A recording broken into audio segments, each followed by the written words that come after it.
You're just asking very big questions without understanding the significance of the question. See, when you ask, does soul exist, you are not talking about an academic subject.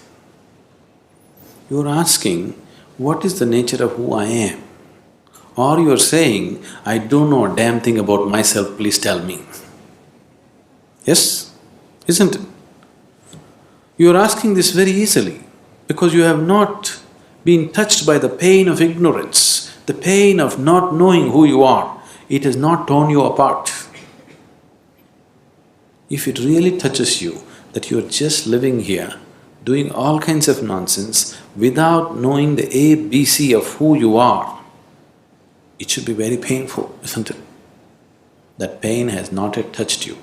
You're mouthing questions, it's not sunk deep enough. So every day you must remind yourself, at least spend 10 minutes in the morning, just see what an utter idiot you are. You don't know anything about yourself, but you're busy with all kinds of nonsense in your life. Every day, just 10 minutes, remind yourself as intensely as possible your ignorance of yourself.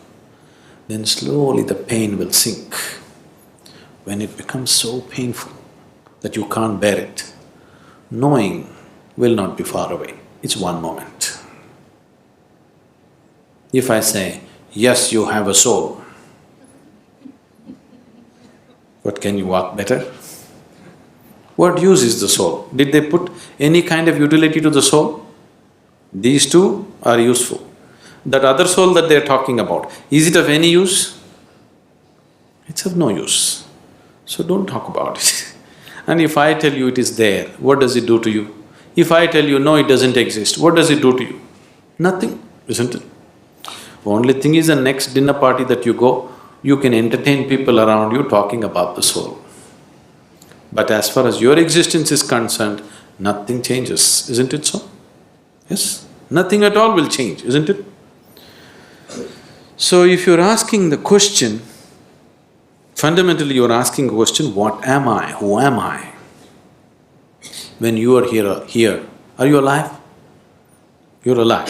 When you're here alive, what is the way to know who you are?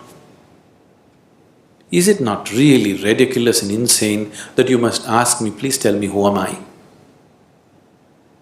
This is like two psychiatrists were walking on the Kovalam beach one day. One of them looked at the other up and down and said, you seem okay, how am I?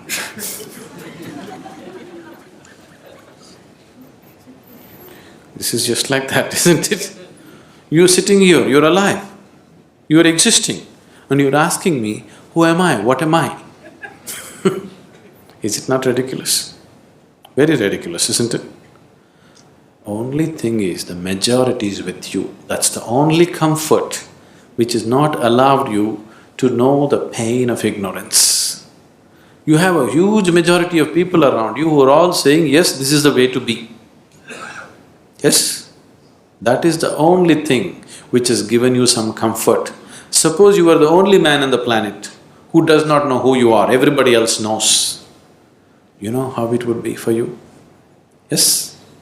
You don't know who you are, you're busy in the world. Does it make any sense or does it sound like madness? Insanity, isn't it? But the comfort is, you're in a huge asylum where everybody's like you. So your problem is, your existence itself right now is only in comparison with something else. You have no existence of yourself, please see. Right now, if you don't have something that everybody has nose. Suppose you did not have a nose. Actually, you can breathe better, you know. If you take off your nose, you will get 22% extra oxygen. You will be more healthy, everything will be better. But you know how you will suffer? Because everybody else has a nose. Yes or no? Or if you get something extra that other people don't have, you still suffer, isn't it? Suppose you grew one horn You know how terrible it would be? But if everybody had a horn, then we would be polishing it and decorating around. Your very existence is in comparison. There is no existence of yourself. Everything is in comparison. So, with that comfort, you're passing off without knowing the pain of not knowing. If you know the pain of not knowing who you are, then if you just see that I don't know anything about myself, tears will come. If it starts tearing you apart, knowing is not far away. It's very simple. It's very, very simple because after all you want to know what is within you, isn't it? Can what is within you be denied to you by anybody or anything? Do you need a passport to go within? Do you need a visa? To turn inward and know what's within, do you need somebody's permission? Or can somebody stop you? Can any authority in the world stop you? No. So who is stopping you? Who could be stopping you? Only yourself. Nobody else but yourself. Nobody else is capable of stopping you, isn't it? So why are you stopping yourself? Simply because you made your whole existence outside of yourself. Your very existence is only in comparison with somebody. Because this has happened to you simply because the very nature of sense organs is like this. Because your experience of life is limited to sense perception, that is the reason why you're existing in comparison with somebody, not by yourself.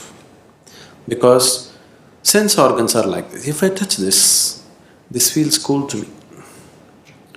This feels cool to me not because of the way the steel rod is, simply because of the way my body temperature is. If I lower my body temperature and touch this would be warm to me. Yes? Is it so? If I lower my body temperature to -100 and touch this would be red hot to me. Is it so? So your very basic experience of life, because it is limited to sense perception, everything is in comparison. So your very existence has become in comparison. If this has to change, philosophies and teachings are not going to change this fundamental reality. If your experience of life transcends the limitations of sense perception, suddenly everything is different. When we initiated you into Shambhavi, if you gave yourself to the process, it could easily take you beyond sense perception. Many of you going into moments where you're no more within your sense perception, something else is beginning to happen. Anything new happens, your mind is such, it knows only fear. Even if you walk into heaven, you will know only fear because it's something that you do not know. You have conditioned yourself like this. But if you allow it to happen, you will see, you will start experiencing a dimension which is beyond sense perception. Only when your experience of life moves beyond sense perception, then your experience of life is absolute, not in comparison with something else. Then your experience of life has transcended the limitations of the physical. Then you have created an atmosphere to know who the hell you are. You better know who the hell you are. Otherwise, anything that you do is of no consequence.